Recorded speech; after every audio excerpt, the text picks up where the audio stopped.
हनुमानगढ़ नगर परिषद में कांग्रेस का बोर्ड है और इस बोर्ड के सभापति व उपसभापति अब आमने सामने आ गए हैं, जिससे कांग्रेस की आपसी गुटबाजी भी खुलकर सामने आ गई है। जी हां, नगर परिषद हनुमानगढ़ की भूखंड नीलामी में आज जमकर विवाद हुआ और बोलीदाताओं ने बोली में भ्रष्टाचार के आरोप लगाए। वहीं नीलामी को लेकर सभापति गणेशराज बंसल और उपसभापति अनिल खीचड़ भी आमने सामने हो गए। बोली में सभापति ने उपसभापति अनिल खीचड़ पर फेक नीलामी करवाने के आरोप लगाए। सभापति गणेश राज बंसल ने कहा कि हमारे बोर्ड के जो उपसभापति हैं अनिल खीचड़, वे विकास कार्य में रुकावट बनना चाहते हैं, जिसके चलते हुए फेक बोली करवा रहे हैं, जिससे नगर परिषद को भी नुकसान हो रहा है। और जो लोग मकान दुकान खरीदने की इच्छा रखते हैं, उनकी भी इच्छा पूरी नहीं हो पा रही, जिससे सभी को नुकसान हो रहा है। नगर परिषद हनुमानगढ़ में दिनांक 21/2/2023 व दिनांक 22/2/2023 को हनुमानगढ़ जंक्शन के वाणिज्यिक व आवासीय भूखंडों की नीलामी आयोजित की गई थी। दिनांक 21 तारीख को भी 18 करोड़ 60 लाख रुपए के करीब के भूखंड विक्रय किए गए हैं। आज भी नीलामी प्रक्रिया शुरू की गई थी, लेकिन कुछ बोलीदाताओं द्वारा अचानक अप्रत्याशित रूप से बोली बढ़ाकर बोली दी गई, जिससे बोली आगे बढ़ नहीं पाई। वह जो मौके पर इच्छुक खरीदार पधारे थे, उन्हें कुछ व्यक्तियों की वजह से निराशा हाथ लगी और नगर परिषद को भी कानूनी कारणों से उक्त बोली को निरस्त करना पड़ा। एक भाजपा जिलाध्यक्ष बलवीर बिश्नोई के द्वारा शिकायत दिया जाना मालूम हुआ है। उसने क्या शिकायत दी है, इस बात का हमें अभी तक ज्ञान नहीं है। चेयरमैन साहब, ये जो फाल्स बोली का तो अभी बोली की प्रक्रिया विचाराधीन है। फाल्स बोली तो कल 3 दिन का टाइम 15% राशि जमा कराने का है। अगर 15% राशि जमा नहीं होगी तभी पता लगेगा कि उनके द्वारा फाल्स बोली दी गई है। इस तरह से एक साथी के द्वारा ये सारी प्रक्रिया आयोजित करवाई जा रही है। आपने मंच से नाम भी अनाउंस किया है, उपसभापति का भी नाम लिया था। बिल्कुल, मैंने हमारे जो उपसभापति अनिल खीचड़ उनका नाम लिया है। उन्हीं के द्वारा ये सारा उनके अपने गांव के व्यक्तियों से और अपने रिश्तेदारों से ये बोली फेक बोली दिलाई जा रही है। शहर के विकास को अवरुद्ध करना चाहते हैं। वहीं नगर परिषद के उपसभापति अनिल खीचड़ ने कहा कि गणेशराज बंसल भाजपा की टिकट से विधायकी का सपना देख रहे हैं और वे इसके लिए भारतीय जनता पार्टी के बड़े नेताओं से मुलाकात भी कर चुके हैं और उन्हें इस बात का कोई मलाल नहीं है।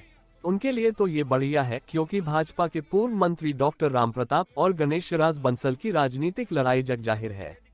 ऐसे में देखना दिलचस्प होगा कि उन्हें भाजपा की टिकट कैसे मिलती है और जिस तरह की उन्होंने मुझ पर आरोप लगाए हैं तो वे सरासर बेबुनियाद है। अनिल खीचड़ ने कहा कि उन्होंने अभी तक सत्ता का मजा लिया है और सत्ता के लोभ में वे कुछ भी कर सकते हैं। वहीं उपसभापति उन्होंने कहा कि बोली प्रक्रिया की वे जांच करवाएंगे और इससे पहले कि बोली में कहीं भ्रष्टाचार साबित हुआ तो सभी बोलियों को रद्द करवाया जाएगा।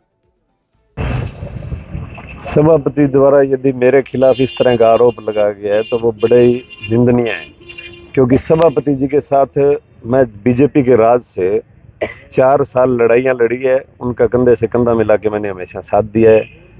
चाहे कहीं पे भी किसी प्रकार की परिस्थिति हुई, मैंने कभी भी साथ नहीं छोड़ा, पीठ नहीं दिखाई। अब रही बात, वो 3.25 साल से अपना शासन चला रहे हैं। जब 3.25 साल से 250 करोड़ की बोलियां वो बता रहे हैं कि हमने कर दी, जब 250 करोड़ की बोलियों में उपसभापति ने कभी टांग नहीं अड़ाई, तो आज उपसभापति के पास ऐसा क्या आ गया कि उपसभापति ने टांग अड़ा दी। दूसरी बात, चाहे उन्होंने कुछ भी कहा है, वो मेरे बुजुर्ग समान है, मैं उनके बारे में ज़्यादा कटाक्ष करना उचित नहीं समझता, लेकिन मुझे किसी प्रकार का डर नहीं है किसी भी बात का कि कल को कोई ये इस प्रकार के दिमाग में किसी के भी को डरता हुआ कोई नहीं बोल रहा है। मुझे किसी प्रकार का कोई भय नहीं है। मैं कल भी अकेला ही घूम रहा था और आज भी अकेला ही घूम रहा हूँ। सबसे बड़ी दिक्कत ये है कि मुझे भी मेरे वार्डवासियों द्वारा जो यहाँ पे बोली देने के लिए आए हुए थे, उनके द्वारा बताया गया कि सभापति जी बार बार में आपका नाम पुकार रहे हैं और आपको याद कर रहे हैं।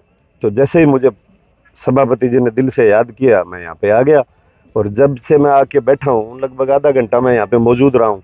मेरे सामने उन्होंने किसी भी प्रकार के मेरे ऊपर कोई आरोप नहीं लगाए। और यदि आप लोगों को या किसी अन्य व्यक्ति को उन्होंने कहा है, और यदि वो कल को मीडिया में कोई ऐसी बात आती है उनके द्वारा आरोप लगाए हुए, तो उनका जवाब मैं जिस चैनल से यदि उनके आरोप लगे हैं तो मैं उसी चैनल से उनको जवाब दे दूंगा। बाकी सत्ता का सुख 4.25 साल भोगा है उन्होंने।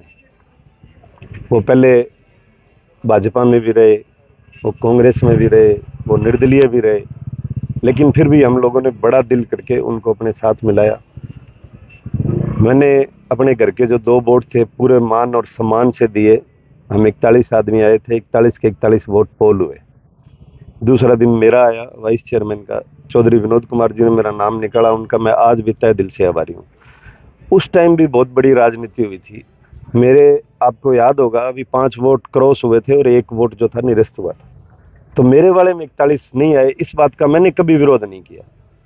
चाहे उन्होंने किसी भी व्यक्ति को किसी भी पद पे स्थापित कर दिया, मैंने उनका हमेशा साथ दिया। नहीं तो बिना किसी भी कमेटियां बनाए कोई भी आदमी पत्थर के ऊपर नाम लिखा ले, कानून में लिखा हुआ है कहीं, लेकिन मैंने नहीं विरोध किया, क्योंकि मैं उनको अपना बड़े भाई की तरह मानता हूँ। अब यदि उनको लग रहा है भी अनिल में कोई खामी है और उन्होंने आपके मेरे बारे में कुछ ऐसा कहा है, तो उसका मैं जिस चैनल से आया फिर कह रहा हूँ उसी चैनल से जवाब दूंगा। मेरे को किसी प्रकार का कोई भय नहीं है, कोई डर नहीं है। मेरी बात सुनिए, पहली बात तो उनका विरोध करना चाहिए भाजपा वालों ने, क्योंकि वो टिकट ही भाजपा की मांग रहे हैं, वो भाजपा के नेताओं से मिल रहे हैं। तो एक्चुअल में तो उनका विरोध करना भाजपा वालों का बन रहा है। हमारे तो दोनों हाथ में लड्डू हैं। यदि वो बीजेपी की टिकट लेके जाते हैं तो हमारे सबसे पुराने प्रतिद्वंदी डॉक्टर साहब, जिनका गणेश राज जी सफाया कर दें यदि, तो हमारे तो उस तरफ भी लड्डू हैं हाथ में। हमारे को किसी प्रकार का कोई नुकसान नहीं। और रही बात, आप ये जो राजनीतिक बात कर रहे हो कि इलेक्शन आ गया और वो आ गया, परसों मेरे वार्ड में चौधरी विनोद कुमार जी का मैंने स्वागत किया था। इत्तेफाक से उसमें गणेश राज जी नहीं आ पाए, तो कुछ मीडिया के बंधुओं ने या कुछ बाजार में रूमर उड़ गए कि अभी वो जी सभापति जी को बुलाया नहीं, या वो नाराज हैं या आए नहीं, या चुनाव लड़ रहे हैं इस वजह से नहीं आए। इस तरह की अफवाहें उड़ गई, वो पेपरों में भी आ गई। लोगों ने व्हाट्सएप पे भी, हमारे जो विरोधी थे, जो ये नहीं चाहते कि मैं और वो दोनों एक मंच पे बैठे, कुछ लोग ऐसे भी तो होते हैं ना।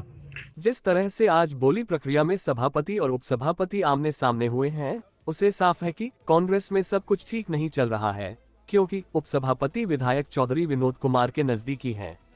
और वही बाजार में चर्चा है कि सभापति भाजपा की टिकट से विधायक का चुनाव लड़ने की तैयारी कर चुके हैं। इसलिए साफ कहा जा सकता है कि कांग्रेस की अंदरूनी कलह अब सड़क पर भी आ गई है। देखना होगा कि इस कलह का भाजपा कितना फायदा उठा पाती है। रिपोर्ट तेज आवाज राज तक।